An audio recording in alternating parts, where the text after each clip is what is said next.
a transmissão pelo YouTube. Só um minutinho.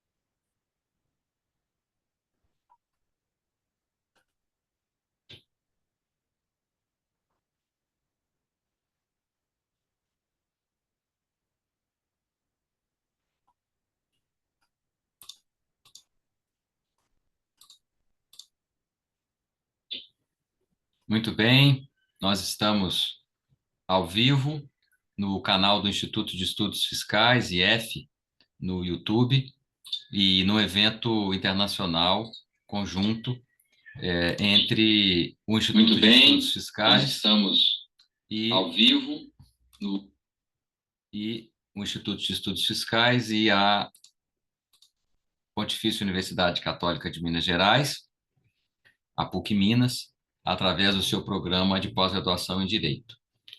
É um grande prazer para mim hoje receber a professora Matilde Lavouras, da Universidade de Coimbra, que já realizou eventos importantes em parceria com a Pontifícia Universidade Católica de Minas Gerais e também com o professor Leonardo Varela Gianetti, que é egresso do programa de pós-graduação em Direito, fez aí o seu mestrado e o seu doutorado, para falar de um tema da ordem do dia nas finanças públicas brasileiras, na tributação brasileira, que é a tributação extrafiscal, os impostos e outros tributos extrafiscais direcionados à proteção da saúde e do meio ambiente.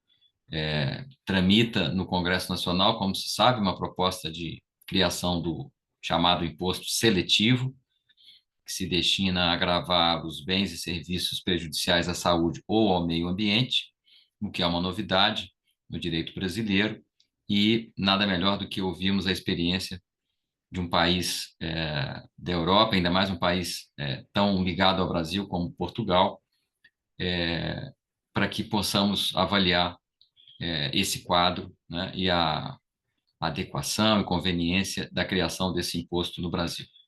Então, o evento de hoje se chama Tributação Extrafiscal no Brasil e em Portugal para a proteção da saúde e do meio ambiente. Nós vamos ter, em primeiro lugar, como eu disse, a palestra da professora Maria Matilde Lavouras, da Universidade de Coimbra. Ela é professora da Faculdade de Direito da Universidade de Coimbra, e aí ela tem a sua formação acadêmica, onde cursou o seu mestrado e o seu doutorado. E, após essa palestra inicial da professora Matilde, nós teremos a palestra do professor Leonardo Gianetti. E peço também às pessoas que estão nos assistindo que enviem sugestões de novos eventos online do Instituto de Estudos Fiscais ou do Programa de Pós-Graduação em Direito da PUC Minas, para que no segundo semestre nós possamos fazer mais eventos dessa mesma natureza. Professora Matilde, muito obrigado. Como eu disse, é um grande prazer, uma grande honra tê-la aqui nesse evento do IF e da PUC Minas, e a senhora tem a palavra. Muito bom dia, muitíssimo obrigada. Agradeço ao Sr. Professor Marciano Seabra de Godoy o convite, que muito me honra para estar mais uma vez a participar num evento da PUC de Minas. É sempre um gosto poder falar para o Brasil sobre temas que me são tão queridos, que eu gosto tanto. É também um gosto partilhar esta mesa, esta palestra com o Sr. Professor Leonardo Gianetti, porque de facto é neste diálogo entre aquém e além-mar que nós conseguimos melhorar os nossos sistemas fiscais e, por essa via, também a intervenção dos Estados na economia. E permitam-me que partilhe convosco o pensamento que tive quando li o e-mail do Sr. Professor Marciano Godoy para proferir uma alocução sobre o tema da extrafiscalidade para a proteção da saúde e do meio ambiente. E o que eu pensei foi isto: finalmente, alguém lembrou-se de quão importante é a proteção deste bem público global, que é o meio ambiente, para a promoção e proteção da saúde. Esta ligação é feita por muito poucas pessoas e se outras vantagens e outros méritos esta palestra de hoje não tivesse, teria pelo menos esse. Tem muitos mais, espero eu, também ajudar para este debate e para o adensar deste debate. É que estes dois bens, a saúde por um lado e o meio ambiente pelo outro, são bens em sentido económico que se afastam em muitos dos seus pontos, mas têm também muitos pontos de conexão. E dentre eles destaca-se naturalmente a dificuldade inerente à produção. Nós não produzimos saúde, ou dificilmente produzimos saúde, também não produzimos meio ambiente. Protegemos a saúde e protegemos o meio ambiente. E esta proximidade, esta característica que eles têm, que é muito específica, obriga-nos a que a atuação pública na sua defesa e promoção seja, ou tenha alguns pontos também de contacto. E a verdade é que até algumas décadas atrás, o direito a um ambiente saudável ou os direitos ambientais eram olhados de uma forma um pouco desconfiada até, e a concretização dos direitos à saúde e sobretudo o direito ambiental como um direito inerente à condição humana só se dá verdadeiramente em 2018, com a aprovação pela Assembleia Geral das Nações Unidas, a 28 de junho, de uma resolução que eleva este direito à categoria de direito humano. O direito à saúde, contrariamente, há muito tempo que é enquadrado nessa concretização e muitas vezes, que nós víamos nas decisões dos tribunais, era a influência do direito à saúde que chamava, era convocado como uma concretização do direito à saúde. Neste momento há essa autonomização muito grande. Mas aquilo que me pediram não foi para vos vir falar sobre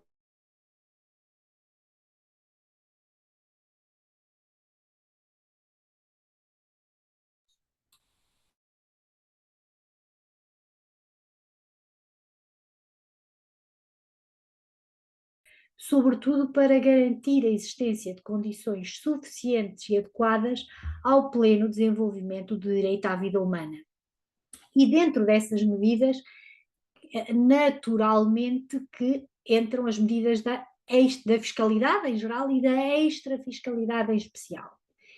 Eu, quando estava a pensar neste assunto, lembrei-me que, de facto, a obra de Pigou, The Economics of Welfare, a primeira publicação relativa à internalização das externalidades negativas para garantir o equilíbrio de Nash em situações que ajudem na aproximação ou criação de situações de primeiro ótimo partiano, ocorreu em 1920, portanto ocorreu há mais de um século atrás.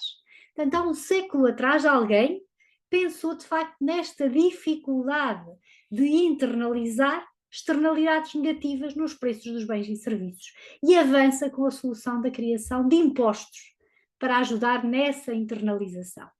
E até neste contexto de análise que surge então a possibilidade de utilização de impostos para dissuadir ou, idealmente, para eliminar situações em que os agentes económicos não tomam ou não tomariam, não fosse a existência do agravamento do preço por via do imposto, em consideração todos os custos sociais decorrentes das opções individuais. Estes agravamentos fiscais provocam um efeito distorsor no comportamento dos agentes, mas esta distorção é uma distorção querida, ou seja, afeiçoando este comportamento àquele que seria o comportamento ideal, caso o agente tivesse tomado em consideração todos os custos da sua opção. Na verdade, o que se trata, em rigor, é de refletir no preço do bem ou serviço os custos ambientais, num caso, e os impactos negativos à saúde, no caso da extrafiscalidade voltada para a saúde. Claro que a maximização dos efeitos deste tipo de impostos levará a uma alteração dos comportamentos, com a opção pelo consumo ou pela utilização de bens e serviços, em que essas tais externalidades negativas ou estejam menos presentes ou sejam mesmo inexistentes. E se isso acontecer, há uma erosão da receita tributária destes impostos. Aliás, podemos dizer, como dizem todos os financistas e fiscalistas, é que os impostos extrafiscais não têm o objetivo verdadeiramente de arrecadação de receita. O objetivo é quase exclusivamente o de contribuir para a alteração de comportamentos. E por isso é que muitas vezes se utiliza a este propósito a designação, na nossa língua pátria comum, de impostos suicidas, ou, como dizem em língua inglesa, os destructive taxes, ou seja, são impostos criados para se destruírem a si próprios. Se eles cumprirem a sua finalidade, que não é a arrecadatória, então eles vão acabar por deixar de existir. Daqui a pouco vou-vos dar um exemplo, que é dos poucos que eu conheço, onde isso surtiu efeito. Esse efeito efetivamente aconteceu. Mas como nem toda a intervenção na área desta fiscalidade se faz através de impostos, convém também que tenhamos impostos, que tenhamos em consideração as taxas. As taxas aparecem agora também muitas vezes caracterizadas como capazes de levar a cabo a extrafiscalidade, através de tributos bilaterais. E também não podemos esquecer-nos da parte da beneficiação fiscal, que surge aqui como um complemento à extrafiscalidade. Beneficiação dos comportamentos que queremos incentivar, e vamos ver que no sistema português isso também existe, e oneração daqueles comportamentos que nós queremos evitar ou minorar. As notas de extrafiscalidade no ordenamento jurídico português estão maioritariamente, e foco muito nisto, maioritariamente relacionadas com impostos especiais, que tributam de forma mais pesada o consumo ou a utilização de determinados bens ou serviços. E popularizou-se até aquela expressão de impostos do pecado, que a verdade é que existia inicialmente aqui uma ideia de indiciação de uma relação deste tipo de impostos e deste tipo de consumos com a moral cristã, que se afasta destas considerações verdadeiramente atualmente em larga medida. Mas ainda assim, se nós pegarmos nas palavras de Santo Agostinho, que podem dar-nos aqui um apoio muito interessante e muito útil, de facto são comportamentos livres, mas que quando obsessivos ou marcados pela tal habituação viciante de que ele falava, podem revelar algum desprezo pelas outras criaturas, aquilo que era aversio dei et conversio creatura. Parecem resultar num exercício amoral das faculdades ligadas à liberdade que sustenta essa liberdade pessoal. Mas eu afastaria esta imoralidade, portanto, afastamos esta imoralidade dos comportamentos, mas fiquemos com aquela habituação viciante e com aquele exercício obsessivo dessa liberdade comportamental, que pode ajudar aqui a perceber estas duas extrafiscalidades. E ainda então que afastemos essa imoralidade dos comportamentos que estes impostos pretendem diminuir ou eliminar, a verdade é que a legitimação da incidência dos impostos extrafiscais, nestes dois casos, decorre do facto de estarmos perante comportamentos danosos e, por isso, indesejáveis do ponto de vista social.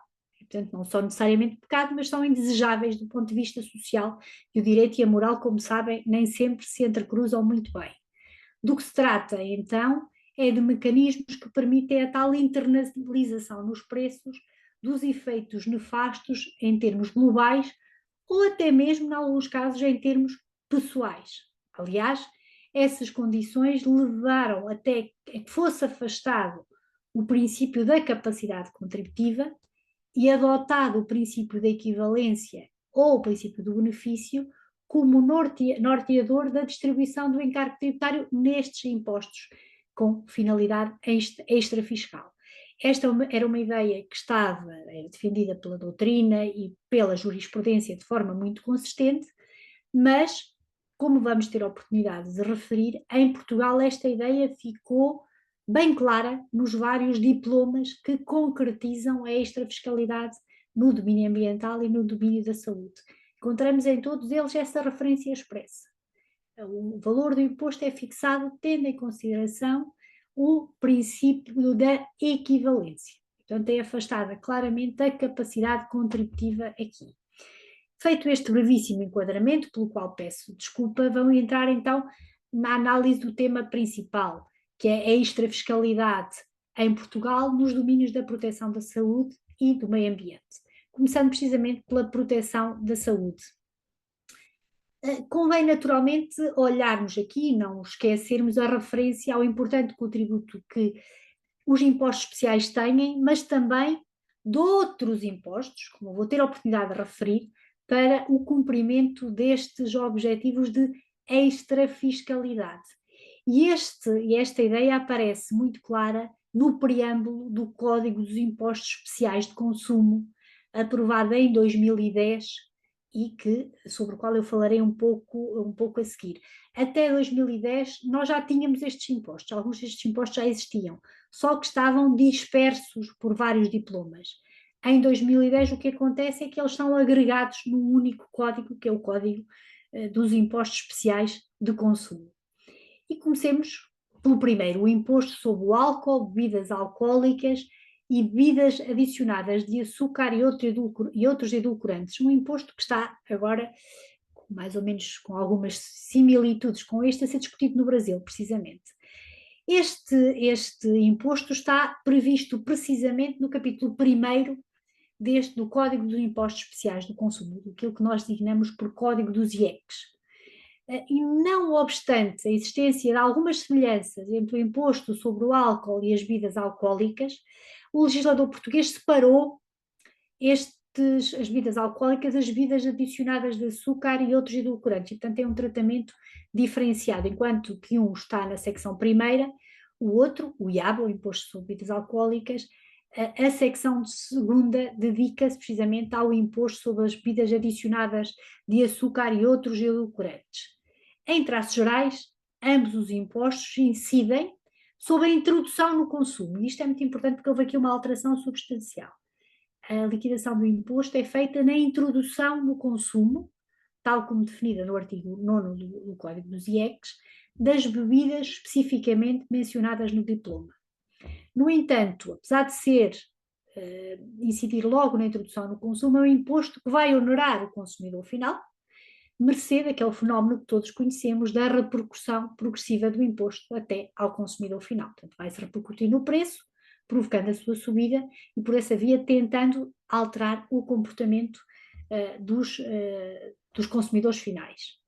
Quanto ao imposto sobre o álcool e bebidas alcoólicas, a opção do legislador português foi considerar abrangidas por este imposto a cerveja, os vinhos e outras bebidas fermentadas, bem como produtos intermédios e bebidas espirituosas, genericamente designadas no diploma por bebidas alcoólicas, mas também o álcool etílico.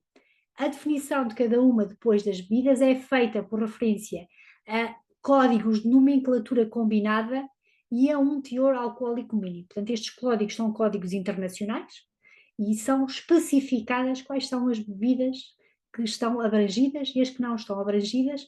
Depois também é tida em consideração um teor alcoólico mínimo, o que vai implicar que algumas bebidas não são bebidas alcoólicas, para estes efeitos, mas depois podem entrar na categoria das bebidas com açúcar adicionado. Portanto, vamos ter algumas bebidas que não se enquadram no lado, mas vão se enquadrar depois no outro lado para efeitos tributários.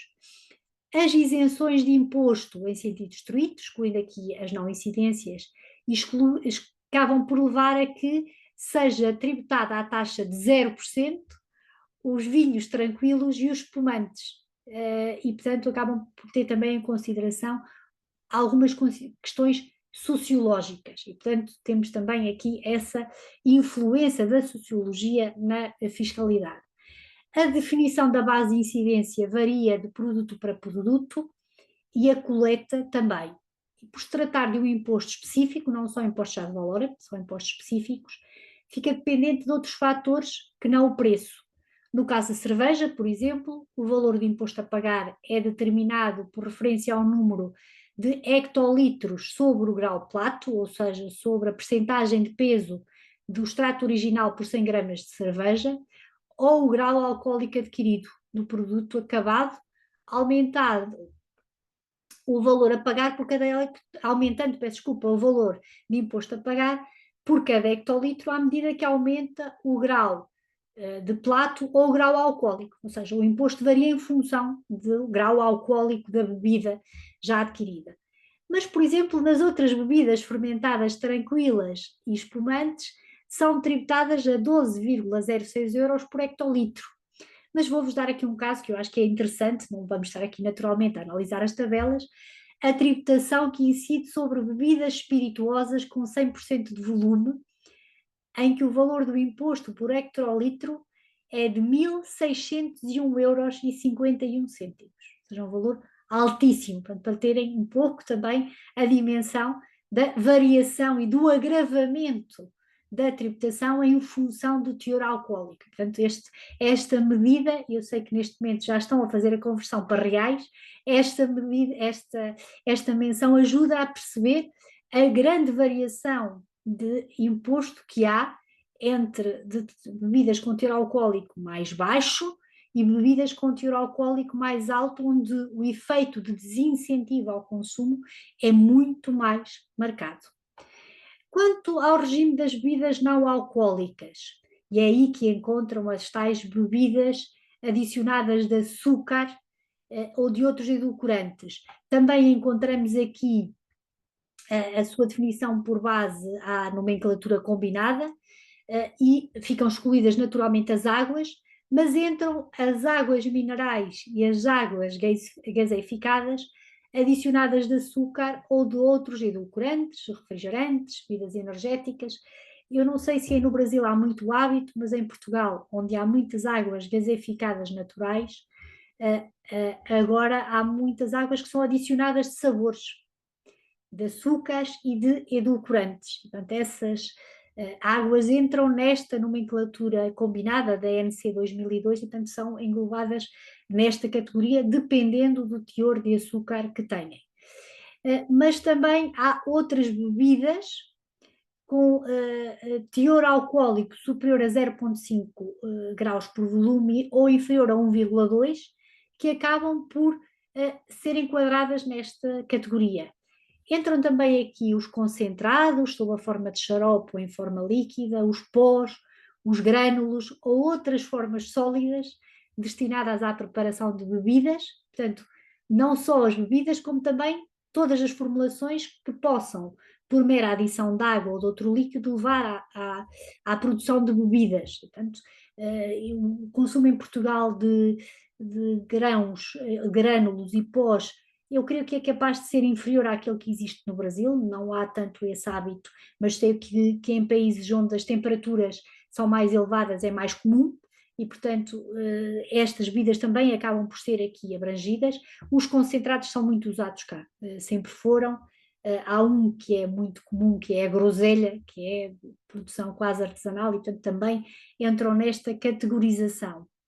Estão isentos os produtos à base de leite, soja ou arroz, mas também os sumos e néctares de frutos e de algas ou produtos agrícolas e bebidas de cereais, amêndoa, caju e avelã, ou as bebidas consideradas alimentos para necessidades dietéticas especiais ou suplementos dietéticos. O que é que está aqui em causa? Aquelas bebidas especialmente preparadas, por exemplo, para doentes oncológicos ou doentes com determinado tipo de patologia, que verdadeiramente são bebidas, estão naquelas nomenclaturas, mas ainda assim essas não queremos desincentivar, essas têm uma finalidade específica e, portanto, são excluídas obrigatoriamente da base de tributação.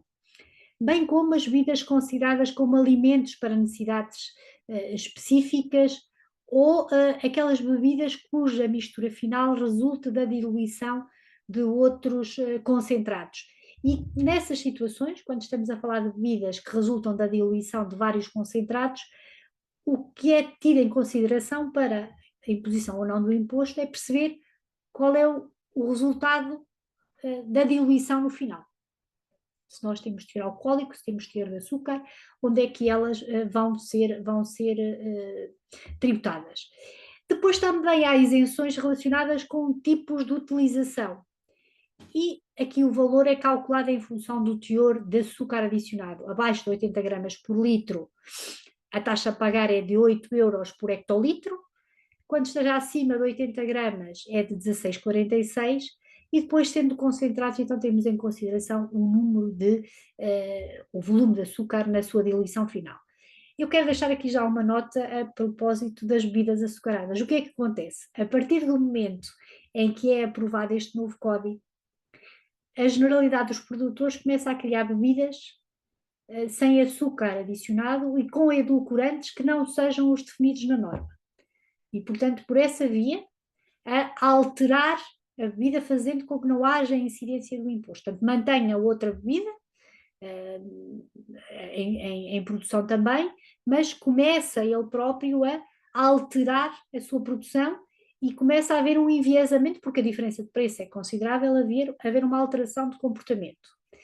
Depois, as novas bebidas introduzidas no mercado já têm em consideração esta tributação e, portanto, já têm teores de açúcar muito mais baixos. Portanto, aquele que era o objetivo principal do imposto, que era a tal alteração de comportamento, começa a acontecer. Portanto, no álcool o efeito é muito menor, no açúcar este efeito é muito acentuado. Portanto, nós notamos aqui um efeito muito acentuado de alteração de comportamento. E, portanto, a extrafiscalidade aqui tem funcionado de uma forma bastante interessante. Depois temos um outro imposto especial também, que é interessante porque no Código dos Impostos Especiais de Consumo aparece na secção voltada para a proteção ambiental. Eu diria que ele é um imposto híbrido, que é o imposto sobre o tabaco. Portanto, que ele está relacionado com questões de extrafiscalidade para a saúde, por um lado, e por outro lado também a questão da extrafiscalidade ambiental. Eu digo que, na minha opinião, esta fiscalidade ambiental aqui é menos intensa, mas a extrafiscalidade relacionada com questões de saúde sente-se muito mais. Este é um imposto já muito antigo em Portugal e que foi reorganizado em 2010 com a sua absorção pelo Código dos Impostos Especiais de Consumo. Trata-se de um imposto sobre tabaco manufaturado que, desde a sua configuração, acaba por permitir englobar também outros tipos de tabaco. O mais curioso, como vos disse, é que temos aqui um imposto específico, aferido por referência à quantidade do produto, o milheiro de cigarros, a grama de tabaco aquecido, a grama de tabaco de corte fino destinada a cigarros de enrolar e sobre os restantes tabacos de fumar, rapé e tabaco de mascar, mas também o imposto ad valorem, portanto é um imposto híbrido. É específico, tem uma parte específica e uma parte ad valorem. Atualmente em Portugal, mais de metade do preço de um maço de tabaco, portanto tabaco convencional, é imposto. Portanto, é imposto sobre tabaco e não nos podemos esquecer que acima deste imposto ainda temos o Imposto Geral sobre Consumo, que é o IVA. Portanto, nós temos aqui, efetivamente, todas estas situações. E temos depois aqui algumas situações, no caso dos charutos e do líquido para cigarros eletrónicos, aí sim só temos um imposto específico, que é, o valor também é interessante, 451,92 euros por milheiro, no caso dos charutos, e no caso do líquido é 0,3, são 35 cêntimos por mililitro de líquido com nicotina ou 17 cêntimos por mililitro de líquido sem nicotina. Portanto, temos aqui algumas calibrações. No entanto, como eu disse, também há em impostos, que não são impostos especiais, notas de extrafiscalidade voltada para a saúde. No Imposto Geral sobre Consumo, no IVA, no próprio Imposto sobre o Rendimento das Pessoas Singulares e no Imposto sobre o Rendimento das Pessoas Coletivas. E a verdade é que no IVA nós encontramos o IVA português de uma forma muito rápida, tem 3 taxas, tem isenções, 0, depois tem taxa de 6%, taxa de 13%, o IVA da restauração, e taxa de 23%, que é a taxa normal do IVA. Isto no território do continente, nos Açores e na Madeira, as taxas são ligeiramente mais baixas. Mas o que é que acontece? Encontramos na listagem de bens que estão sujeitos à taxa reduzida, 6%, produtos não transformados. E, portanto, temos aqui os produtos alimentares não transformados, estão todos nesta taxa de 6%. Portanto, indiciando que há aqui também uma clara preferência por esse tipo de produtos que são tidos mais adequados a uma alimentação mais saudável. E não podemos esquecermos sempre que, mesmo aquilo que eu tinha dito há pouco, mesmo quando incide o IEC, também temos o IVA. No próprio imposto sobre o rendimento das pessoas singulares, temos aqui beneficiação fiscal de despesas com saúde, incluindo, por exemplo, despesas com os ginásios. Então, temos aqui uma intervenção por essa via. No caso da tributação das empresas, no IRC, portanto, das pessoas coletivas, a consideração como custo das empresas, custo este dedutível fiscalmente, por exemplo, de valores suportados com seguros de saúde dos seus colaboradores, e que leva a que as pessoas façam um seguimento de saúde muito mais apertado dos seus trabalhadores, ou a atribuição de valores suplementares ao salário destinados ao pagamento de ginásios ou de outro tipo de intervenções também voltadas para a área da saúde. Na área das empresas, naturalmente, é menor, nós estamos a falar de pessoas humanas, mas há ainda assim algumas notas de extrafiscalidade da saúde. Algumas notas. Entrando agora rapidamente na proteção do meio ambiente, as notas de extrafiscalidade ambiental também podem ser encontradas em impostos especiais de consumo, e aqui em 2014 há, através da lei número 82 de 2014, a 31 de dezembro, uma grande reforma, aquilo que é chamada a reforma verde, e aí sim encontramos uma grande alteração de diplomas a falar sobre isso. O imposto sobre os produtos petrolíferos e energéticos, também já muito antigo, foi alterado, e é um imposto também ele de natureza mista, que é composto por uma parcela específica, variável em função do tipo de produto, e que vai aumentando à medida que aumenta também o grau de purificação do próprio produto, e havendo uma redução de taxa para aquilo que são os designados combustíveis marcados. O que é isto? São combustíveis fósseis, nomeadamente gasóleo e gasolina, mas que são destinados a determinado tipo de utilização, por exemplo, de utilização agrícola, utilização para aquecimento agrícola, portanto, têm uma tributação, embora agravada face à tributação geral, mas menos pesada que as outras utilizações. Também ficam isentos deste imposto os biocombustíveis puros, quando produzidos por pequenos produtores dedicados, entre os quais se encontram as produções de combustíveis obtidos por biomassa, bem como os biocombustíveis avançados que estejam certificados com o título de biocombustível, e os gases de origem renovável. Ou seja, nós temos aqui, de facto, isenções já muito mais voltadas para aquilo que são combustíveis ditos amigos do ambiente. Alguns destes produtos petrolíferos, para além da tributação normal, têm ainda um adicionamento sobre as emissões de CO2.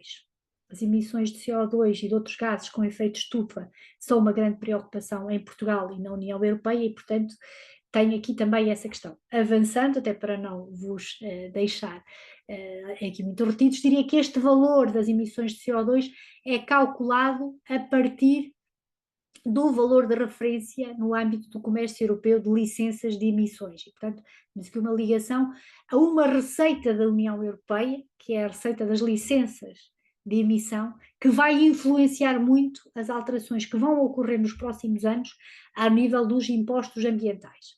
Um outro imposto ambiental clássico em Portugal é o imposto sobre veículos, que incide sobre veículos automóveis e que existe há várias décadas em Portugal, mas que atualmente tem também em consideração os níveis de emissões de partículas e os níveis de emissões de dióxido de carbono na generalidade das viaturas. Há depois aqui algumas especificidades, mas em regra são estas as duas bases. Estão isentos deste imposto os veículos 100% elétricos e os veículos que sejam híbridos ou híbridos plug-in também têm redução deste imposto. Portanto, no fundo, este imposto tem aqui uma componente de incentivo à alteração, à troca de viaturas. Acresce a este imposto o imposto único de circulação. Este imposto também isenta os 100% elétricos e também tem uma redução para os híbridos plug-in, que apesar de terem uma reduçãozita e apesar de pagarem imposto, como têm emissões de CO2 muito reduzidas, pagam efetivamente um imposto muito baixo. E agora entraria muito rapidamente naqueles que são os impostos ambientais mais recentes em Portugal e que decorrem muito de atuações da União Europeia. A contribuição sobre os sacos de plástico leves e muito leves, criada em 2014, pela Lei 32 de 2014, que incide sobre os sacos leves, de parede igual ou inferior a 50 microns, e passou a incidir desde 1 de janeiro deste ano também sobre os sacos muito leves. De uma forma fácil de vos explicar, os sacos leves são aqueles sacos que eram distribuídos nas grandes superfícies, muito finos, que se rasgavam com muita facilidade. Estes sacos muito leves são os sacos utilizados habitualmente para acondicionar a fruta. E, portanto, estes sacos agora também são tributados, o que levou a que as grandes superfícies os substituíssem por sacos em papel ou que tenham adotado medidas de incentivo à utilização de sacos reutilizáveis, ou de plástico ou de outros materiais.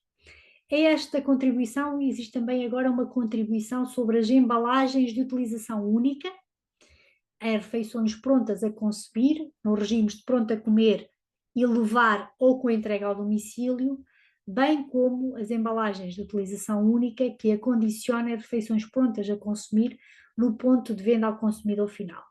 Esta é uma contribuição que tinha sido criada em 2020, mas que depois, por causa da pandemia, esteve suspensa e agora foi reintroduzida de forma muito intensa a partir também de 1 de janeiro de 2024. E, portanto, há um desincentivo muito forte à utilização dessas embalagens e há uma outra componente, é que as entidades que as utilizavam, por exemplo, supermercados, devem incentivar a utilização de embalagens reutilizáveis. Portanto, quando elas próprias usam, muitas vezes fornecem embalagens que não são de utilização única, portanto, e que podem ser depois reutilizadas pelo consumidor final. Há também, a este nível, que é em termos ambientais, outras medidas extrafiscais, o incentivo ao abate de veículos ou o incentivo fiscal à renovação da frota de transportes de mercadorias, muito voltada também para as empresas. No IVA, no nosso Imposto Geral sobre Consumo, há aqui também alguma extra fiscalidade, mas não é para as pessoas humanas, não é para as pessoas singulares, mais para as pessoas coletivas, porque o IVA de facto é um Imposto Geral sobre Consumo, mas no caso do IVA, que incide sobre os carros elétricos ou híbridos plug-in, é possível, quando o custo de aquisição não seja superior a 62.500 euros no caso dos automóveis elétricos e 50.000 nos híbridos plug-in, deduzir o IVA nas empresas. Portanto, quando uma empresa adquire um automóvel não pode deduzir o IVA, mas se for um híbrido plug-in de valor inferior a 50.000 euros pode deduzir o IVA, que é interessante, ou se for um automóvel elétrico, se o valor não exceder os 62.500 euros, também pode deduzir o IVA. Portanto, isto é um incentivo muito grande à alteração de comportamento por parte das empresas.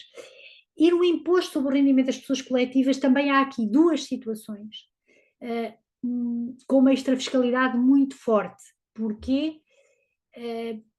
Em Portugal, o nosso imposto sobre o rendimento das pessoas coletivas tem algumas situações que nós designamos por tributação autónoma, ou seja, há gastos que verdadeiramente não são gastos para efeitos tributários, são tratados como se fossem um custo. E a aquisição de viatura é um deles. É um custo e é tributado autonomamente. O que acontece aqui é que nas viaturas ligeiras de passageiros é possível se tratarem de veículos 100% elétricos, elas não são sujeitas a essa tributação autónoma, ou seja, não há o pagamento de imposto sobre essa aquisição. Imposto, neste caso, IRC, desde que o valor fique também abaixo dos tais 62.500 euros. Se for superior a esse valor, a tributação é de 10%. Para terem noção, nas outras viaturas, pode chegar aos 35% logo quando ultrapassem os 35 mil euros. Portanto, estamos a falar uma comparação entre 10% e 35%, grosso modo. Portanto, temos aqui uma minoração do imposto. As vantagens para os veículos híbridos plug-in são diferentes, mas também existem. E há uma outra questão muito importante também nas empresas, porque pode representar um custo considerável, que é a depreciação fiscal. Estas viaturas 100% elétricas têm um teto de depreciação muito mais elevado do que as viaturas híbridas e muito superior, é praticamente o dobro das viaturas que sejam movidas a combustíveis tradicionais. Bom, eu não me posso alongar muito mais, mas queria dizer-vos, no fundo, resumir a questão. Estes são os vários exemplos de extrafiscalidade ambiental e de extrafiscalidade voltada para a saúde existentes em Portugal, sendo que, sobretudo, aquelas que são de índole ambiental são fortemente influenciadas pelo direito da União Europeia. Muitas destas obrigações acabam por ser impostas direta ou indiretamente pela União Europeia, que criou uma contribuição dos Estados para a União baseada no plástico não reciclado, que já está em vigor, os Estados já estão a pagar, pagam 80 cêntimos de euro por cada tonelada de plástico não reciclado, portanto, plástico que tenha sido introduzido e que não tenha sido reciclado, e depois algumas têm vindo a ser debatidas agora internacionalmente, as compensações carbónicas fronteiriças e as licenças dos mercados de emissão. Essas não estão ainda introduzidas, estão em fase de estudo e algumas em fase de implementação, mas só de declaração, portanto ainda não há cobrança, mas a verdade é que não há dúvidas que na área ambiental vamos ter desenvolvimentos nos próximos 2, 3 anos muitíssimo intensos. Fico naturalmente disponível para as questões e agradeço mais uma vez o convite que muito me honrou para participar nesta mesa e debate. Muito obrigada. Muito obrigado, professora doutora Matilde Lavouras, pela aula que nos deu aqui hoje a respeito da extrafiscalidade concretamente exercida em Portugal. É interessante notar, isso o professor Leonardo vai tratar disso, mas é interessante notar como esse fenômeno é muito mais marcado em Portugal do que no Brasil. Mas essa análise eu vou pedir ao professor Leonardo Varela Janete, como eu disse, é um egresso aqui do programa de pós-graduação em Direito da PUC Minas, onde fez seu mestrado, seu doutorado, e atualmente realiza pesquisas de pós-doutorado na Fundação Getúlio Vargas, em São Paulo. E com muita alegria eu tenho aqui a presença dele hoje, e aí ele passa a palavra. Muito obrigado, professor Leonardo. O senhor tem a palavra. Bom dia, Marciano. Bom dia, professora Matilde. Uma satisfação tê-la conosco aqui no IF para essa brilhante aula sobre a tributação especial, esses impostos especiais sobre o consumo. Esse panorama aí bem rico que a senhora trouxe para ilustrar já como são tributos já bem desenvolvidos, né, bem já aplicados há muito tempo. Como a senhora mesmo falou, houve uma unificação em 2010, sendo que eram tributos já existentes, uma unificação em 2010, justamente em razão já desse caminhar, né, dessa política de extrafiscalidade, uma política em que utiliza a tributação como forma de indução de comportamentos ou mesmo de concretização de direitos fundamentais, né? Isso é um debate muito presente na doutrina, tanto estrangeira quanto brasileira, mas que realmente no Brasil nós ainda estamos engatinhando, né? Uma das conquistas aí que tem sido, né, aplaudido aí nessa reforma tributária é justamente reconhecer o papel do direito tributário como forma de implementação dos direitos fundamentais e do direito, no caso, à proteção ao meio ambiente.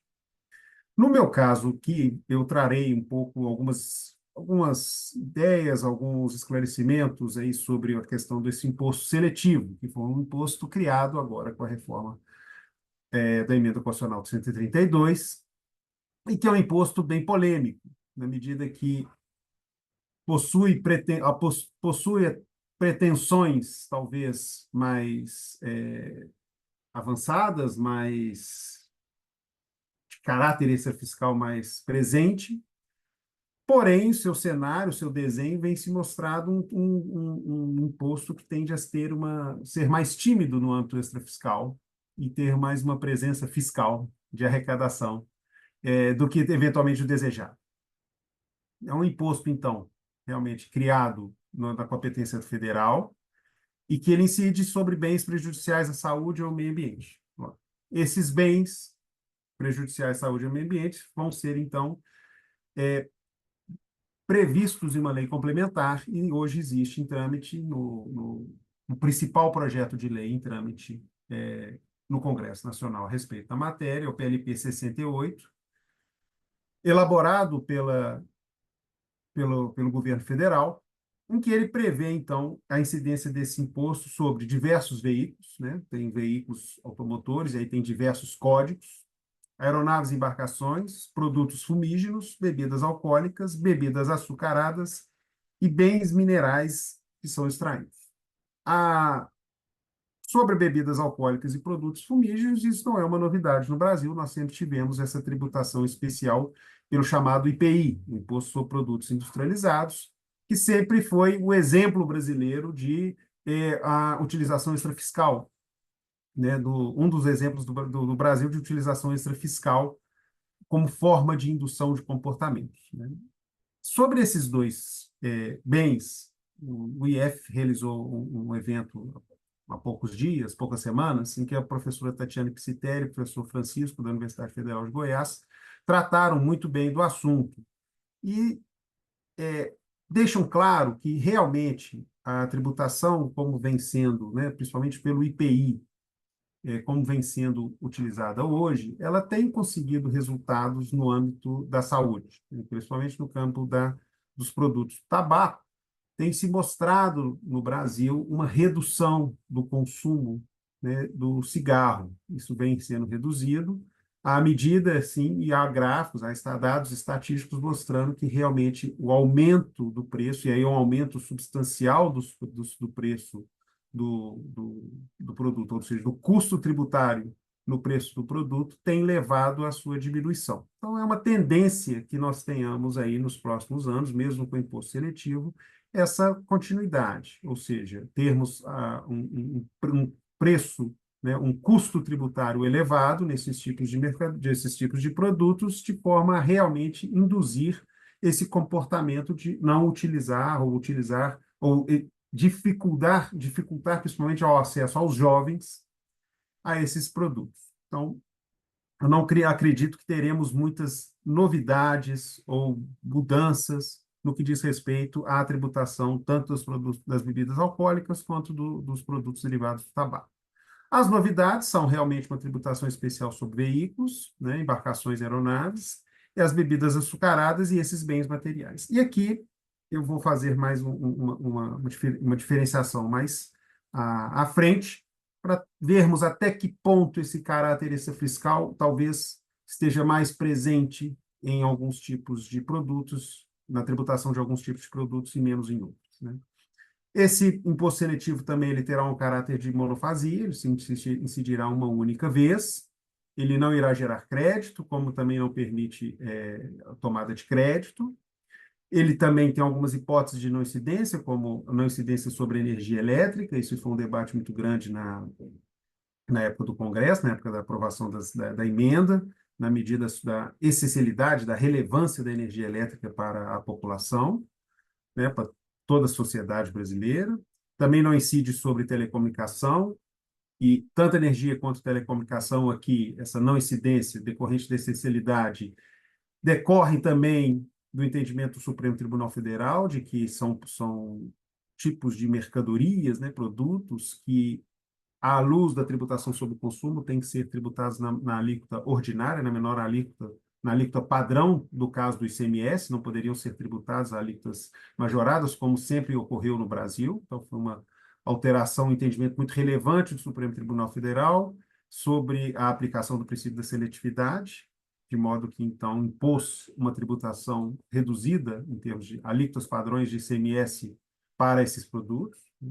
Também não incide o imposto seletivo sobre o transporte público coletivo de passageiros rodoviário e metroviário, aí pensando justamente na questão da sociedade, da questão da relevância desse tipo de transporte público para a sociedade. Isso iria onerar ainda mais o preço das passagens, isso ia ter um caráter regressivo maior. Então, pelo menos no presente momento, isso no Brasil seria muito, não seria, né, uma política talvez muito não relevante, mas ideal socialmente.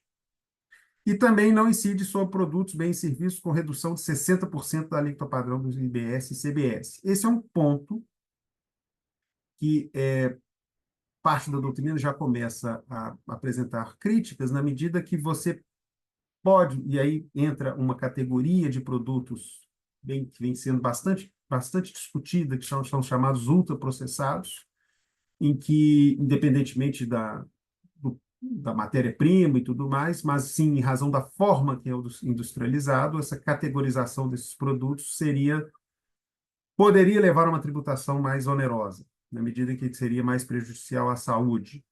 Porém, alguns desses produtos estão na chamada cesta básica ou são produtos irrelevantes para a população e são tributados, então, de uma forma mais minorada pelo IBS e CBS, que vão ser, né, vão substituir o ICMS, também vão substituir o IPI, ou seja, serão os nossos novos tributos sobre consumo.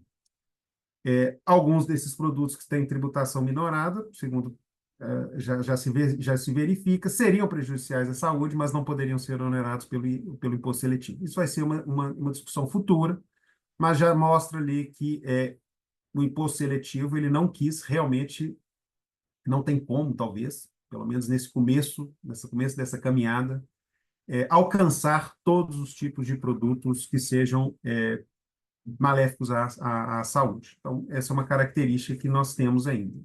Questão do tabaco, então, como eu comentei, lembrando até uma questão importante, no Brasil ele assinou a Convenção Quadro da OMS sobre o controle de tabaco e tem um artigo 6º dessa convenção que determina como medidas relacionadas a preços e impostos como eficazes e importantes para diversos segmentos da população reduz o consumo do tabaco, ou seja, é uma questão internacional de indicativo de que a política tributária também é um aliado à questão do auxílio à política aqui de prevenção e combate, né, e prevenção à saúde. Muito bem.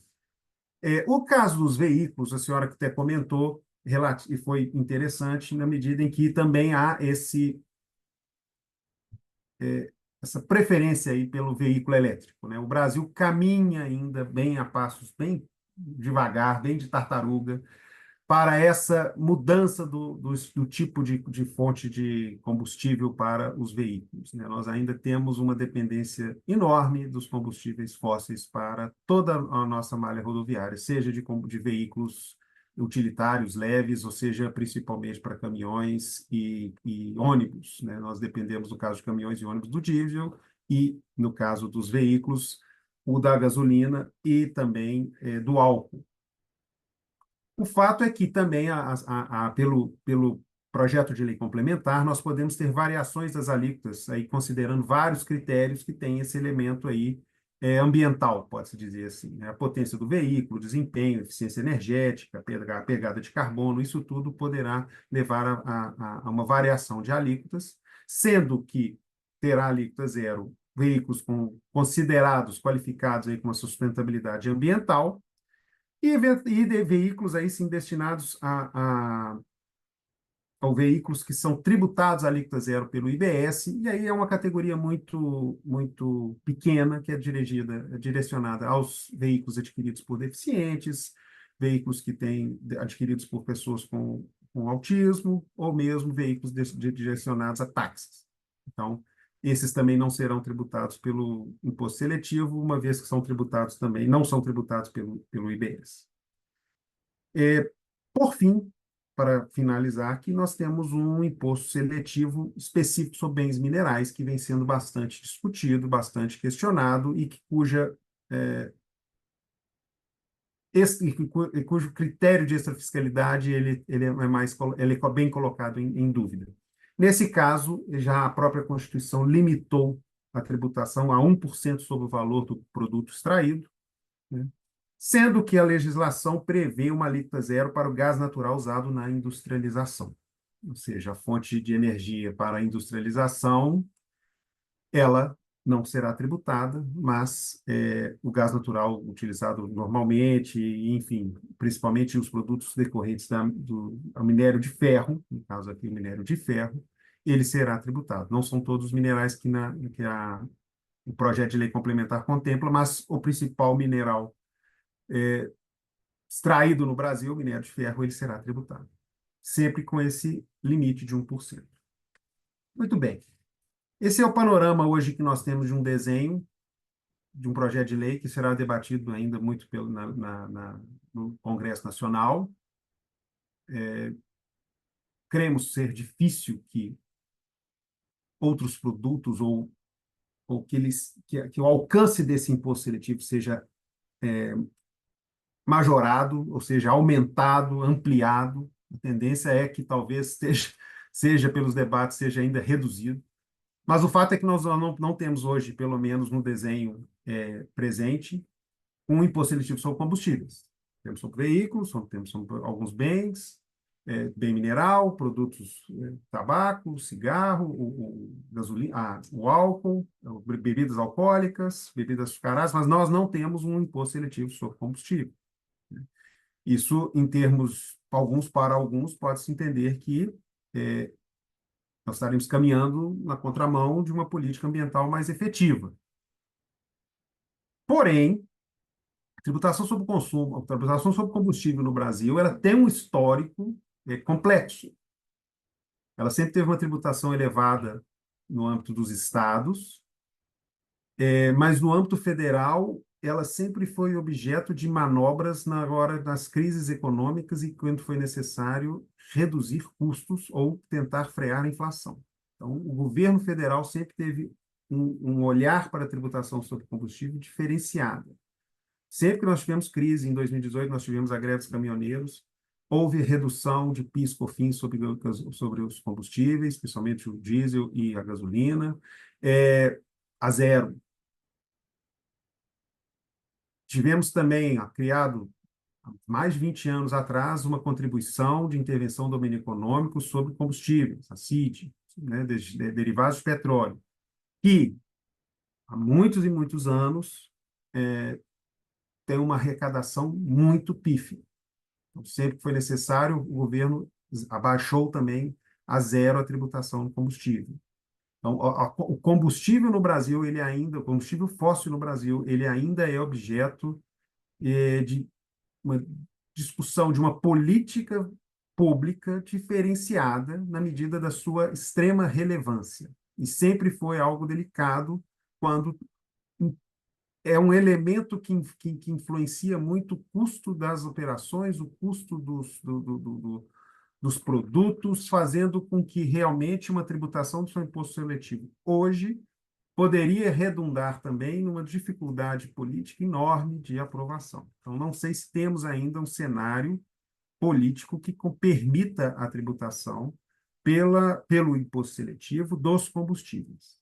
Nosso modal de transporte é rodoviário ainda. Nós não temos muitas ferrovias, a ferrovia que existe basicamente ela é para liberação de minérios, de grãos, o nosso transporte normal, de todos os produtos no Brasil, de grande parte, é rodoviário. Então, nós ainda temos uma política nesse ponto que temos que evoluir muito para conseguirmos mudar a fonte desse combustível para fins de transporte. O transporte no Brasil é uma questão problemática e talvez esse imposto seletivo ele poderia piorar a situação, pelo menos neste momento.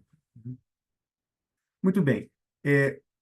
Há uma discussão muito grande também, depois da emenda constitucional e frente aí ao PLP 68, sobre essa natureza do imposto seletivo, se ele teria natureza predominantemente extrafiscal ou para alguns, se não, ele é um imposto de predominantemente fiscal na medida que ele vem substituir o chamado IPI. E o IPI sempre foi uma fonte relevante de arrecadação para o governo federal e sempre compôs, e o imposto seletivo também assim o fará, 60% do valor da sua receita é revertida, repassada aos estados e municípios. Então, é uma fonte de recursos para os estados e municípios muito relevante por conta desse repasse, a fonte de participação dos estados e municípios. 60% da arrecadação, então, do IPI é repassada aos governos estaduais e municipais. Assim será também o imposto seletivo. Ou seja, o imposto seletivo, aos olhos do governo federal, e o imposto sempre foi o IPI, não tem a relevância tão grande quanto o PIS/COFINS, que ficam, ou das contribuições, no caso a CBS, que virá no futuro, são as contribuições que ficam realmente no caixa do governo. Então, e essa destinação dessa receita, tanto no IPI quanto no imposto seletivo, nunca teve uma destinação específica. Nunca houve um carimbo na receita do IPI, e não haverá no caso do imposto seletivo, para vamos priorizar essa receita, com essa receita vamos priorizar políticas de combate ao tabagismo, ou de proteção à saúde pública, ou de proteção ao meio ambiente. Não, não existe isso. Então, nós não conseguimos ver essa destinação específica e, ao analisarmos a termos teóricos a doutrina que trata dos tributos ambientais, a nota de característica dos tributos ambientais é justamente a sua reversão desse valor, né, às políticas públicas que o causaram. A causa dos tributos ambientais é a proteção ao meio ambiente. Então, vamos tentar induzir, mudar os comportamentos e também aplicar essas receitas àqueles fins. A CID, que foi criada, a Contribuição de Intervenção do Domínio Econômico, criada em 2002, tinha receitas carimbadas. Então, o Supremo Tribunal Federal foi chamado a resolver uma questão dessa lá nos anos 2000 sobre isso. Mas o fato é que há algumas pesquisas mostram que grande parte desse dinheiro não foi utilizado, e outra parte que foi utilizado para gastos normais do governo. Ou seja, mesmo de um tributo criado com uma destinação específica, no Brasil, nós não tivemos essa experiência. Então, isso faz com que tenhamos preocupação, tenhamos dúvidas se um imposto seletivo também chegaria a esse nível de concretização. Outra questão que mostra realmente esse caráter fiscal do imposto seletivo a senhora bem falou, o tributo extrafiscal ideal ele é suicida. A doutrina comenta realmente, traz isso.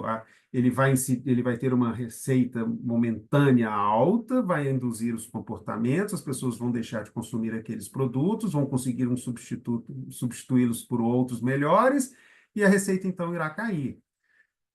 Nós não conseguimos verificar isso no imposto seletivo. Não será impossível o imposto seletivo, pensarmos no imposto seletivo que a receita irá cair. Se isso acontecer, os estados e os municípios vão fazer uma rebelião, eles vão ficar, cadê a parte da nossa receita? Então, vamos substituir o imposto seletivo no fundo de participações para um outro tributo. Enfim, isso nunca ocorreu. O IPI nunca teve isso. Né? Não vemos que o imposto seletivo também terá um fim similar a esse. Então, é mais um indicativo de que realmente é um imposto importante também na sua função fiscal. Né?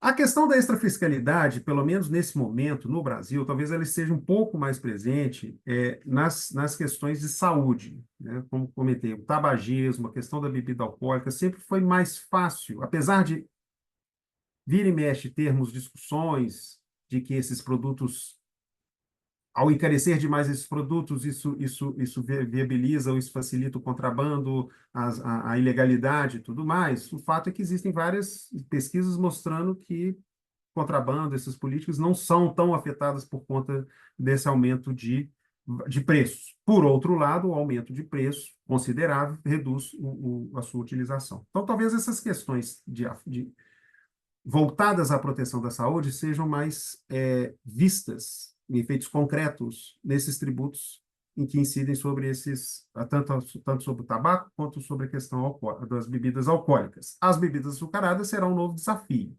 O que se critica é que, muito bem, podemos ter a redução das bebidas açucaradas, mas há uma tendência, comportamento humano, de buscar substituição em outros produtos. E como outros produtos açucarados não são tributados, ou seja, vão manter o mesmo um preço mais reduzido, podemos ter sim a redução das bebidas açucaradas, mas a proteção à saúde final não pode ser alcançada na medida que substitui-se por outros produtos açucarados, que não são tributados. Então, essa é uma preocupação que a doutrina já levanta. E um dos motivos talvez nós tenhamos que aumentar para realmente termos uma proteção à saúde, de modo que evitar obesidade, diabetes e tudo mais, não só limitar a bebidas açucaradas, mas também a outros produtos que tenham um conteúdo de açúcar muito elevado. E aí sim você conseguiria mudar o hábito do consumo ou fazer com que a indústria, como a senhora mesmo comentou, mude os componentes, mude o processamento desses produtos de forma a ter a quantidade de açúcar reduzida. E aí diminuir, pelo menos, o índice desses tipos de doença. Agora, quando vamos para o lado do meio ambiente, o que vemos, pelo menos eu nesse momento, ainda tímido de extrafiscalidade, é muito mais uma preocupação que a senhora comentou no início da apresentação, o combate às externalidades negativas. Eu acho, pelo menos a minha visão, é que o imposto seletivo busca o quê? Agregar ao preço esse custo social marginal. Ou seja, esses produtos, né, o produto mineral, o veículo, eles causam danos, e isso é indiscutível, né? E no seu custo não tem os impactos disso. O custo é formado por várias coisas, mas esses impactos adjacentes que a sociedade acaba que reflete na sociedade não são contados. Portanto, vamos criar um imposto, uma nova tributação específica, para tentar colocar esses custos adicionais causados pelo exercício da atividade econômica, de modo que você, produtor, irá suportá-los e gerar receita para o Estado e o Estado usar conforme bem entender. Eu acho que hoje, no nosso cenário do imposto seletivo, e pelas previsões que existem na lei complementar, o imposto seletivo se resume a isso. Eu não vejo no imposto seletivo ainda uma tendência de mudanças de comportamento, pelo menos no curto prazo, por déficit da nossa indústria. No caso dos veículos, temos sim visto surgir os veículos elétricos, né, nas grandes cidades. Mas em termos percentuais ele ainda é muito reduzido. E um dos grandes motivos é porque nós não temos pontos de recarga na estrada. Temos pontos de recarga dentro da cidade, metrópoles. Muito bem, então vamos pensar nos caminhões, vamos pensar nos ônibus que transportam, que circulam muito mais. Talvez nos ônibus daqui sei lá, 5 anos, talvez comecemos a ver, pela política dos incentivos, talvez, não mais do que pela oneração, mas mais pelos incentivos, comecemos a ver aí uma mudança. Mas nos caminhões, vai demorar muito tempo para termos realmente uma alteração da nossa forma de transporte. Então, a questão desses veículos vão ser tributados durante muito tempo com esse viés. Não sei até que ponto isso vai levar a uma real substituição, a mudança de comportamento por falta de opção. É o que eles chamam na economia inelasticidade do mercado. Vou tributar, eu não tenho outra opção, vou continuar consumindo. Isso vai aumentar o preço das coisas, vai aumentar os preços para os consumidores, enfim. Mas é uma situação em que o poder público leva em consideração que eu tenho que realmente colocar um preço a mais nesses produtos, porque eles causam um dano à sociedade eles causam um prejuízo que tem que ser, então, considerado. Uma questão interessante, que é um debate internacional já existente, que é a questão do carbon tax, né? Ou seja, uma tributação específica para controlar como forma de induzir a redução das emissões de gás carbônico. Isso é uma discussão enorme, já é mais do que debatido, já é mais que comprovado a questão do aquecimento global, causada por elementos do homem, da forma como o homem consome, da forma como o homem produz, como que nós temos que alterar isso tudo. Mas o Brasil possui uma característica muito relevante na emissão de carbono, que são suas origens, né? A questão da precificação do carbono, seja pela via tributária, seja pela via do ETS, né? Seja pelo mercado de carbono compulsório, licenças, ela tem objeto de muitos estudos. A própria Nações Unidas, o Banco Mundial, a FMI tem vários estudos sobre isso. Percebe-se um certo incentivo. As Nações Unidas tem um Handbook of Carbon Tax, que é muito interessante, que ele mostra assim, como criar um carbon tax no seu país. Em síntese, é isso. E tenta mostrar as vantagens da instituição de um carbon tax no contexto mundial, mas mostra também como ele é difícil em países com menor transparência financeira, com países em que tem a questão tributária, ela é mais, pode-se dizer assim, não só questionável, mas há o debate sobre o crescimento ou sobre a majoração de tributos é sempre muito, não só politizado, mas objeto de sempre grandes guerras, grandes brigas, grandes contestações.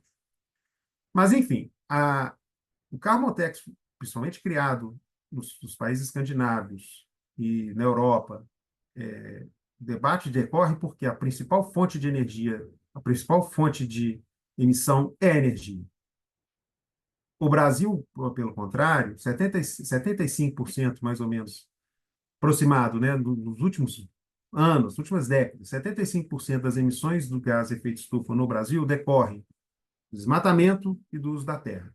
Mais ou menos 49% decorre de desmatamento e 26% do uso da terra, que envolve, então, atividade agropastoril, ou seja, como a forma como a agricultura é realizada e a pecuária. E a pecuária existe, no caso da pecuária, nós temos o metano. É um produto natural, é um produto que, assim, quem tem países que possuem gado terão metano. Então, é difícil você... Na Índia, por exemplo, existe esse problema. Ou seja, a energia no Brasil, como fonte de geração de gás de efeito estufa, representa 18%. E dentro da energia tem os transportes. Então, nós precisamos de medidas, pensando no aquecimento global, pensando na questão de redução de emissões de gás carbônico, nós precisamos muito mais de medidas que vão coibir o desmatamento e alterar a forma do uso da terra. Elas serão muito mais eficientes nesse ponto que uma medida de cunho fiscal, cunho tributário, que vá afetar um pequeno núcleo, que é a questão do combustível, a questão dos veículos e tudo mais. Elas são relevantes, mas termos só uma política fiscal não irá resolver de forma alguma qualquer problema de política ambiental.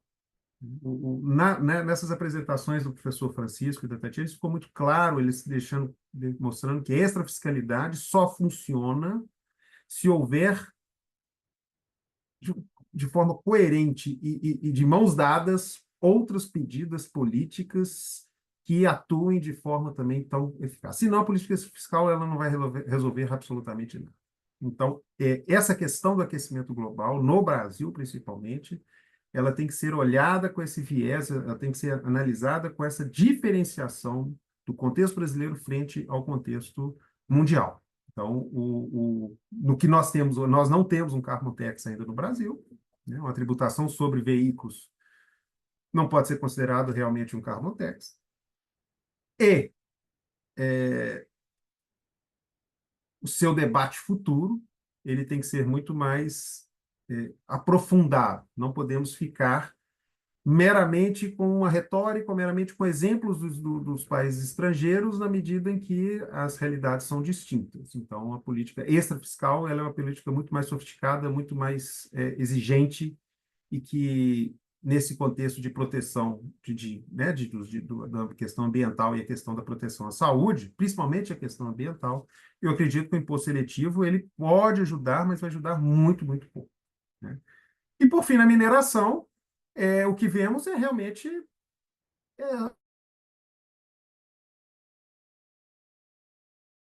né, igual à chamada contribuição, a CEFEM, contribuição financeira da mineração, que é um encargo pago pelas mineradoras de natureza não tributária pela exploração da atividade, paga a União, também repartido entre estados e municípios, né?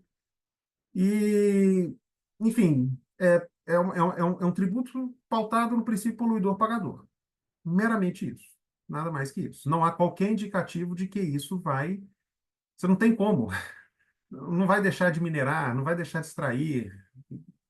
É meramente uma tentativa de incluir um ônus a mais como forma de combater, uma forma de atuar contra as externalidades negativas. Para mim, na minha visão, é meramente isso que o imposto seletivo existe no caso da mineração.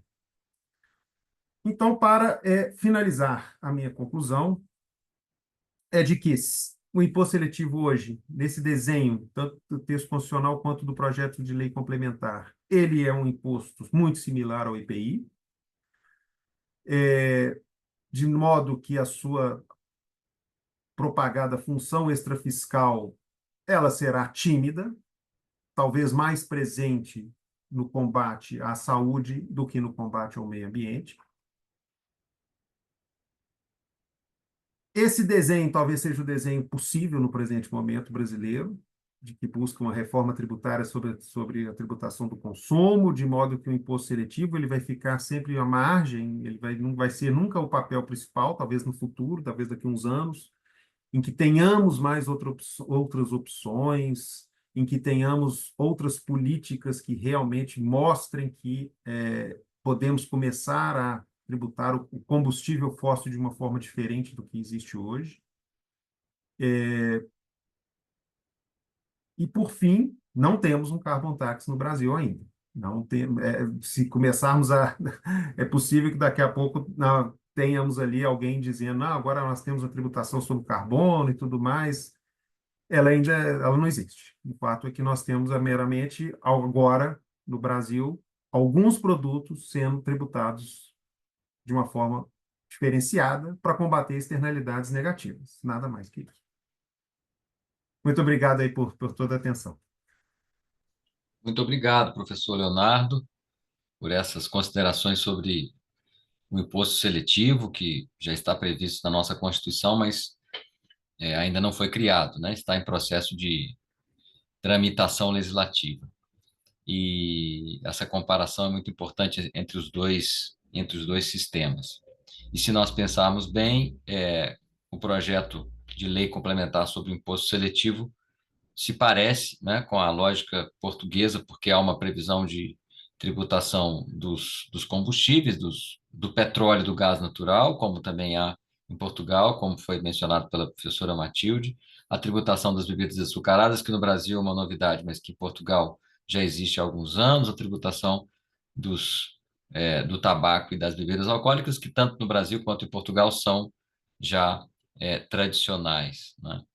Bom, eu queria aproveitar esses minutos finais para fazer breves perguntas para a professora Matilde, para que nós tenhamos um conhecimento maior, especialmente do imposto sobre bebidas açucaradas, que no Brasil,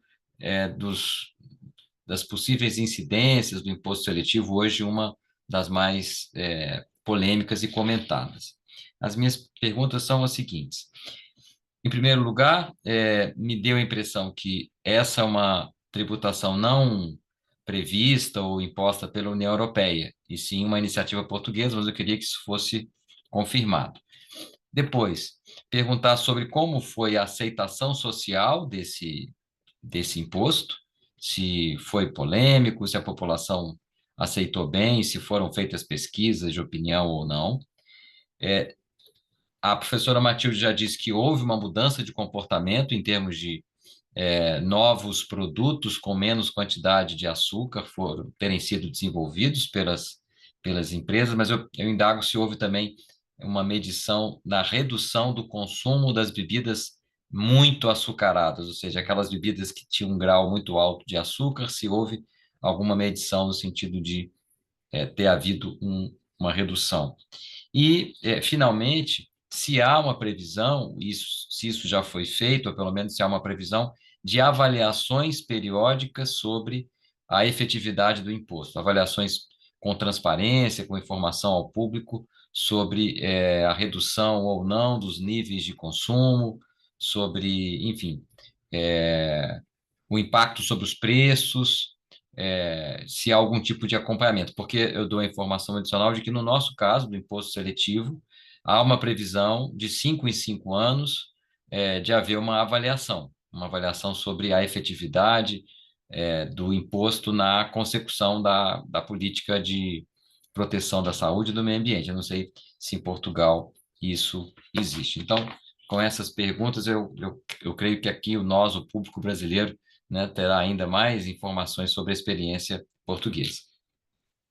Muitíssimo obrigada, é de facto uma oportunidade para pormenorizar alguns aspectos. Efetivamente, esta tributação em concreto é muito discutida na Europa, mas não na União Europeia, mais na Europa, ou seja, os países discutem-na, quase todos os países têm esta tributação das bebidas açucaradas ou com alto teor de açúcar, mas é de exclusiva responsabilidade do governo português. Ou seja, tem alguns aspectos, a União Europeia fala nas medidas relacionadas com a saúde, mas a política da saúde é uma política própria dos Estados, portanto é exclusiva dos Estados, é competência exclusiva, e portanto não há aqui essa interferência direta, e portanto é própria de Portugal. Na mesma altura discutiu-se o FAT Tax, ou seja, o imposto sobre gorduras, que depois não avançou, havia muitas dificuldades técnicas, a comunidade científica é muito divergente, no açúcar adicionado há um consenso enorme sobre as implicações que tem para a saúde, nas gorduras não é bem assim, há gorduras e são necessárias, não são necessárias, o professor Leonardo falou numa coisa na questão da substituição, ou seja, não têm sucedâneos próximos e são essenciais ao desenvolvimento humano e, portanto, é difícil. Aqui havia uma clareza também científica, da comunidade científica muito grande, nacional e internacional. O açúcar adicionado é, em regra, mau para a saúde e pode ser substituído pelos açúcares naturalmente previstos, já existentes na fruta, nos legumes e nos alimentos, e portanto não é eliminar o açúcar, é o açúcar adicionado. A aceitação social foi muito boa, não houve uma reação má, é interessante. Não houve porque foi acompanhada de políticas de sensibilização, junto daquelas que são, se calhar, a melhor, aquela que é a camada populacional mais interessante, que são as crianças. Já as crianças absorvem, eu digo que são esponjas, absorvem muito bem esta ideia da alteração de comportamento, não, porque, por exemplo, há um diploma, de que eu não falei, e assim um pouco mais polémico, que proíbe a venda nas escolas, nas cantinas das escolas, de determinados alimentos, nomeadamente bolos, por exemplo. Há uma série de proibições que também surgem neste contexto, já mais recentemente, mas neste contexto também, e que ajudam a essa sensibilização.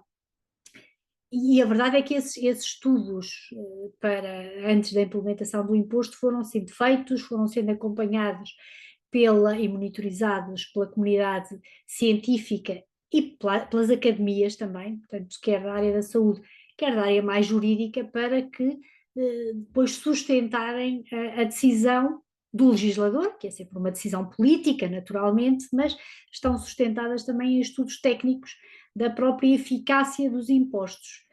E o que se viu foi esse aumento do preço das bebidas de alto teor açucarado, que provocou uma diminuição e uma procura de produtos alternativos.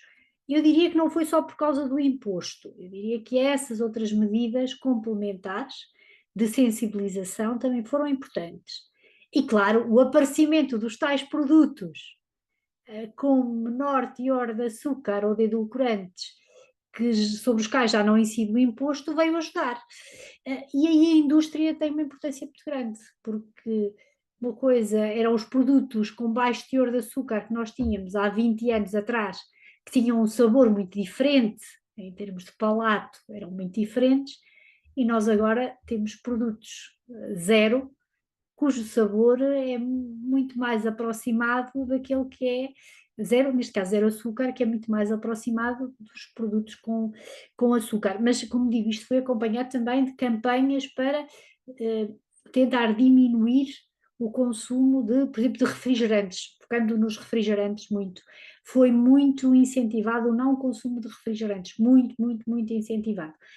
Agora tenho a sensação que voltou um pouco a aumentar o consumo, mas pelo menos é isso que indiciam os últimos estudos, mas ainda assim de bebidas, de refrigerantes sim, mas com baixo teor de açúcar, e portanto temos aqui esse efeito. E de facto está prevista esta monitorização. Aliás, eu sou daquelas pessoas que também entende que os impostos extrafiscais só produzem efeitos se houver alternativa ao comportamento. Porque senão nós vamos ter o quê? Vamos ter, numa fase inicial, o efeito do rendimento a ter um impacto grande e a haver uma redução, mas ao longo do tempo vai aumentando novamente o consumo e, portanto, voltamos aos níveis iniciais de consumo. E está prevista essa monitorização efetiva de 5 em 5 anos, essa obrigatória, mas temos várias entidades que vão fazendo a monitorização do comportamento da receita fiscal dos impostos extrafiscais. Nunca foram daí retiradas grandes consequências, pelo menos com uma visibilidade mediática, que fosse noticiada. Mas vamos-nos apercebendo nas discussões no Parlamento, na nossa Assembleia Legislativa, sobre as alterações a introduzir nos impostos, que esses estudos vão sendo feitos e chegam à comunidade política. Eles são públicos, não são publicitados de forma tão intensa. Eu que sei que eles existem, vou procurá-los e eles estão disponíveis, portanto são disponibilizados, e nós conseguimos fazer esse acompanhamento também dessa monitorização. Eu posso efetivamente dizer que essa monitorização vai sendo feita. Deixe-me só acrescentar uma coisa em complemento àquilo que o Sr. Professor Leonardo disse. Nós verdadeiramente também não temos um carbon tax, uma tributação de carbono. Temos muitas decorrências da tributação de carbono, mas o caminho é seguido pela União Europeia, e aqui é muito a União Europeia, foi muito o mercado voluntário de licenças de carbono, que está agora a ser implementado e que já foi regulamentado em Portugal. Inclusivamente nós tivemos aqui uma tentativa de comparação com aquilo que já existe em Portugal, por exemplo, e que ainda não existe noutros países, e assim, há haver uma dinamização muito maior, muito por causa da forte regressividade deste tipo de impostos, todos eles, sem exceção, mas nos outros, e sobretudo nas questões mais voltadas para a saúde, nós temos aqui alternativas que podem combater esse efeito regressivo. Nos carbon taxes, como disse, não há porque eu preciso de alternativas e elas não existem, e eles verdadeiramente não são extrafiscais, são fiscais, não é? E portanto aqui o caminho vai ser, eu acho que vai ser muito mais difícil por isso, porque não há alternativa. E não havendo alternativa, não temos impostos de características extrafiscais, mas que verdadeiramente são fiscais. Portanto, diria esse. Portanto, estamos plenamente de acordo quanto a tudo. Aliás, nem podia ser de outra forma quanto a tudo. Muito obrigada. Não sei se respondi a todas as questões, mas eu tinha as anotado aqui, penso que sim. Muitíssimo obrigada. Muito obrigado, professora Matilde. Respondeu sim todas as perguntas e também fez essa observação sobre o Carbon Tax não ter sido instituído em Portugal. Eu só gostaria de, passando a palavra para o professor Leonardo, para as últimas considerações dele, fazer uma observação que não me parece que seja uma contradição em termos, digamos assim, afirmar que um tributo ao mesmo tempo arrecadatório e com caráter ambiental. Porque se nós verificarmos, por exemplo, as reformas verdes, as reformas tributárias verdes feitas nos países nórdicos na década de 90, né, na Suécia, na Noruega, que são reconhecidamente reformas tributárias verdes em proteção do meio ambiente, essas reformas consistiram basicamente em introduzir no sistema impostos para internalizar as externalidades negativas e para substituir os impostos tradicionalmente cobrados. Ou seja, a ideia era exatamente introduzir impostos que promovessem internalização de externalidades negativas e que esses novos impostos que fizessem esta internalização fossem os esteios arrecadatórios.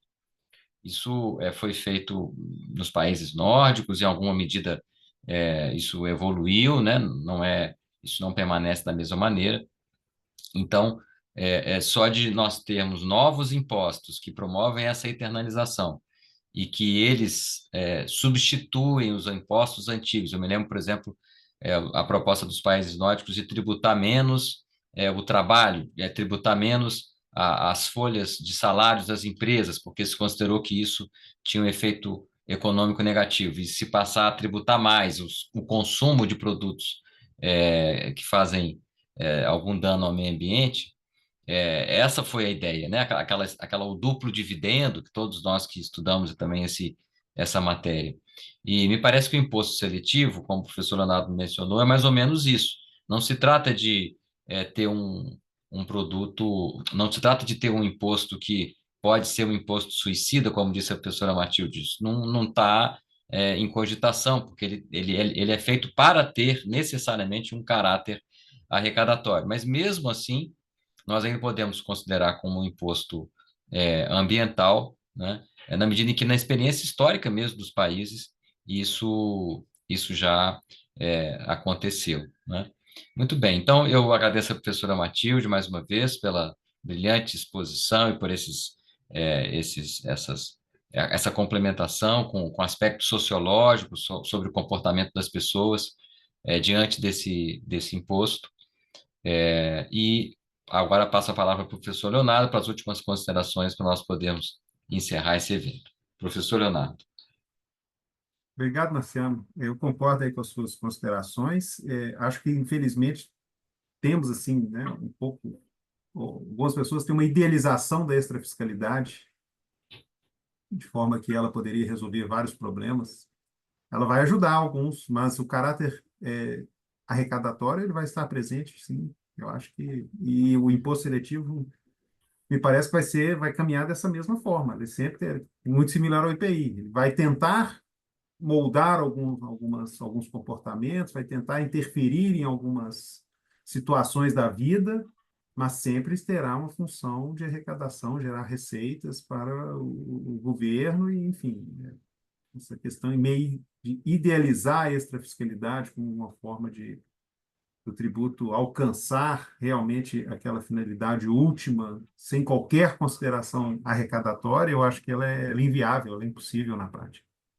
Então, só gostaria mais uma vez de agradecer o convite e também agradecer a participação da professora Matilde, que foi muito boa essa explicação, muito clara, nos dar esse panorama aí da doutrina, né, do cenário de legislação estrangeira. Muito obrigado. Obrigado, professor Leonardo. Eu então gostaria de encerrar esse evento com muita alegria e gratidão aos dois palestrantes e dizer às pessoas que estão nos assistindo ao vivo pela internet e também as pessoas que ouvirem o vídeo até a semana que vem, que nós teremos um outro evento sobre tributação extrafiscal no dia 27 de junho, dessa vez abordando a experiência mexicana com as bebidas açucaradas, com a tributação das bebidas açucaradas, com o professor Oscar Nava, da Universidade Pan-Americana do México. Então, assim como a professora Matilde hoje nos trouxe excelentes reflexões e informações sobre o imposto não só imposto sobre bebidas açucaradas em Portugal, mas sobre todos os outros instrumentos. O professor Oscar Nava também vai trazer a experiência mexicana. E o Brasil, com esse detalhe, eu escolhi essas duas experiências, porque o Brasil se parece muito, obviamente, com Portugal, mas também com o México. Né? É uma estrutura social de desenvolvimento econômico muito parecida, até um país continental, para nós termos essa dimensão. Então, ficam todos convidados a também assistirem a esse evento do Instituto de Estudos Fiscais e do Programa de Pós-Graduação em Direito da PUC Minas. Muito obrigado, um bom dia a todos, a professora Matilde, uma boa tarde e até logo mais.